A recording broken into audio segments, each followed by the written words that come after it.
Hello everybody, welcome back to a video and welcome to a layout update. Now this has probably been mega overdue. However, before I get into this update, I would like to ask a question just to some of the regular viewers who might know. Going back through my videos and playlists, my last layout update that I can find on there was 2020. Now I thought I'd done one since 2020 showing many things, and I'm just wondering if YouTube has removed that. So I just want to quickly put that out there. If anyone thinks that I've done one of these since 2020, if they could let me know. If I haven't done one for 4 years, then it's obviously a hell of a lot different. So we'll crack on because this could be a little while if not. Now before we get on to the actual layout, storage has been one of the main updates really in the railway room. I was very quickly running out of storage. Thankfully, I have a friend who he dips in and out of model railways every 6 months or so, and I tend to be a bit of a benefactor of his loss of interest. And one thing that I've managed to get my hands on off him is plenty of display cabinets and shelving. So we've got this big one on the wall here. That's absolutely massive, you know, it must be a good 3 foot square. So we've got ample things on there. It's a little bit difficult to reach being on the other side of the layout. But yeah, extremely handy. So we've got that over there. Over here, I did manage to get these rather cheap floating shelves from your B&Ms and your Range and things like that. So we've got 4 of them up there on the wall, and then up here, excuse my childhood gorilla, and up here we've got another one which is another large one, which is probably another good 3 foot or so. To be honest, it has prompted me just to get some of my rarer models out, or some of my unique ones that I've made myself, and just get them displayed up there. Got some of my childhood trains there, my Triple Grey 60, Northern Rail 153, and just some other bits, some projects and things like that that are hanging around. On this side, we've got the stock shelves over here. Now I did actually go on a mission and I split some of the stock shelves in half just to make more. I've just got another couple up here as well. Now, plenty of things done with the layout. Like I say, I mean, I thought I'd updated on a lot of this stuff already, but it seems that video isn't there. I don't know if it's a figure of my imagination or if, like I say, it did get removed. The orientation of the layout has changed. I used to have it across that side. This is now changed over onto this back wall, just so I've got access in and out of my garage, because that's where the layout is. Over here, so again, I put like another storage shelf just above the rear of the layout, you know, the non-scenic section. Just whack some random tracks on there, narrow gauge and double O gauge. Again, just providing me with some more storage. Mainly stuff that I use often, so my Pacers are on there, Class 60, the 22, stuff like that, you know, the quality models that I just like to get out for a run. The N-gauge pizza layout, nothing's changed with this. That's just as is, and as it will always be. There's nothing else to do with that. So down to the main attraction, which is Common Barn. Now the biggest update that this has ever had was the addition of this narrow gauge loop in the middle of Common Barn. Some might say unrealistic, but however, Common Barn is a heritage railway, and you know, it is a, I don't know what you want to call it, a visitor centre. It's an attraction. It's, you know, the yard is made in that way. So this is just like the miniature railway attraction side of, you know, of Common Barn's heritage line. I had to have some kind of narrow gauge railway somewhere at some point. I mean, my interest in narrow gauge could potentially be more than double O gauge these days, to be honest. It's ever growing. The 3D printed world is a big part of that as well, because you can just literally make anything, get anything. You know, the opportunities are endless. So yeah, my narrow gauge interests were massive, and I needed somewhere for that. So we now have this.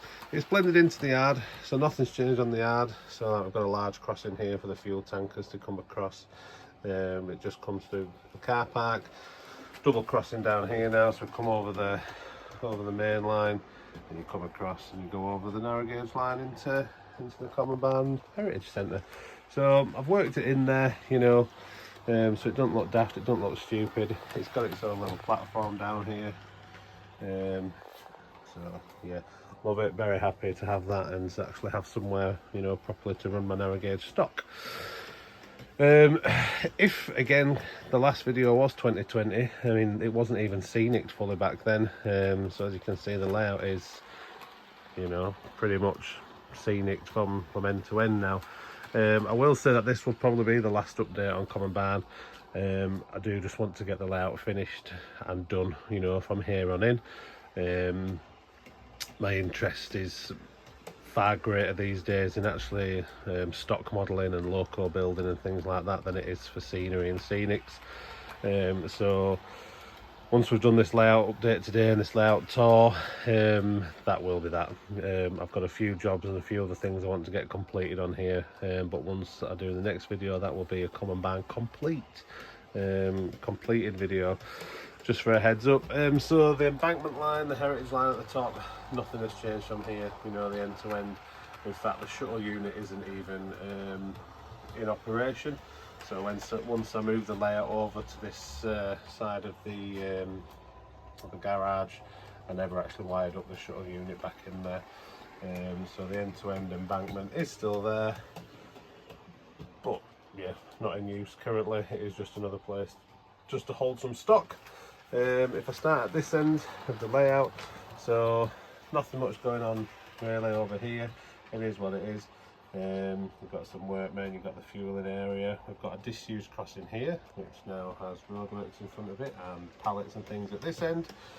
The play area, I have just given this a revamp lately. It was getting a bit dusty, some of the figures had been knocked down and things, so that's had a bit of TLC.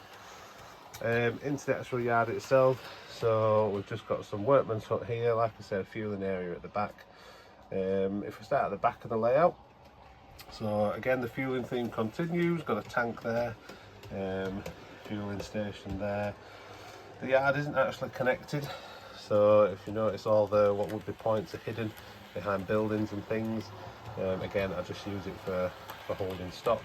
Coaling area, engine shed, lean-to, crane, little hut down here which leads us into another engine shed. Again, plenty of detailing parts. Signs was a big thing that I went on a few weeks ago, so the layout is covered in signs now. Again, just in there we've got the track cleaning wagon, so I use that rather often. Coming further forwards, like I say, you've got the narrow gauge station. Here in this space, I am going to build a narrow gauge servicing area, because really the stock, once it's on there, it's got nowhere to be, you know, kept overnight, etc, etc. So I am going to build some kind of lean-to, I think, there, just here on this bend. Coming across past narrow gauge station, we've got the car park.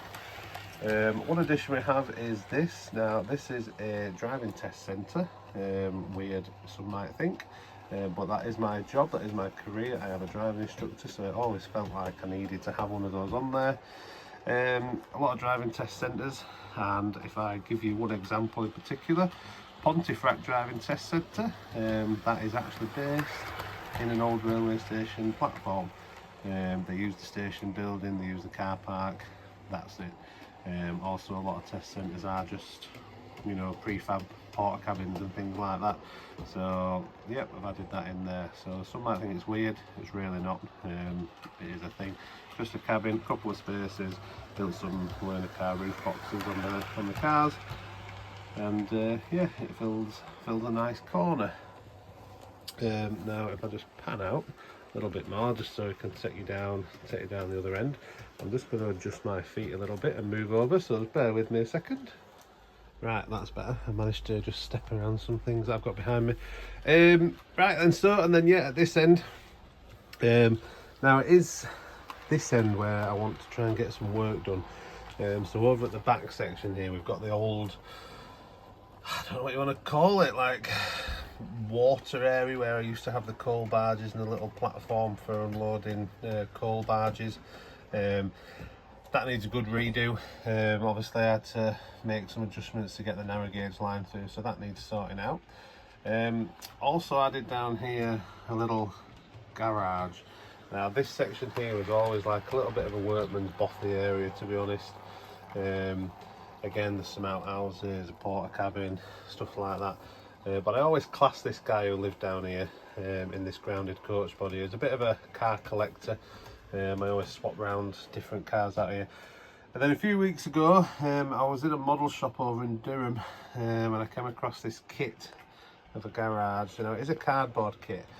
Lovely though. I mean, I don't really do card kits, but this thing is built with some real quality. It's all got an interior and everything. So I mounted it on a concrete base, added a Michelin man, got some oil drums and things around there. So it's just turned into like a little garage section. It does feel a little bit busy over here, so it is subject to change when I do these last final jobs.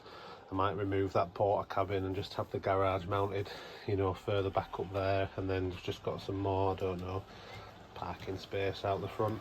Not too sure, but it is another area to do. We've got the old pond and things here at the front, and then the level crossing that's being guarded by good old Tommy Shelby.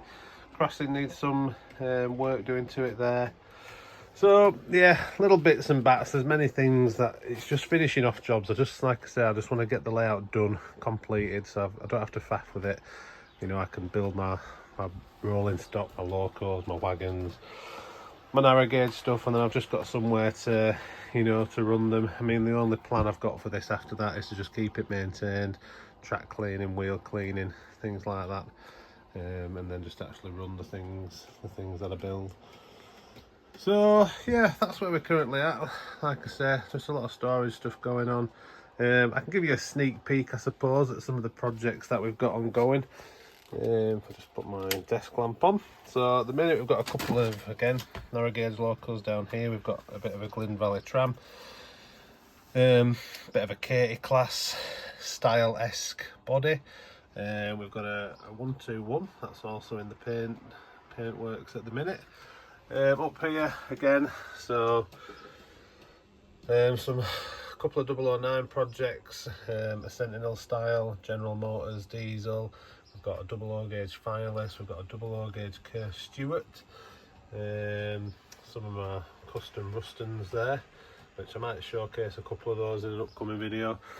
So plenty of stuff going on, but yeah, just squeeze past these things just to give you a last shot overview. So that's where we're at. Common Barn is coming to an end, it's coming to its finishing off stages, and like I say, I'm fine with that. I just want to get it done and, you know, run the things that I spend so much time building and spraying. So I think we can call that one a day there today.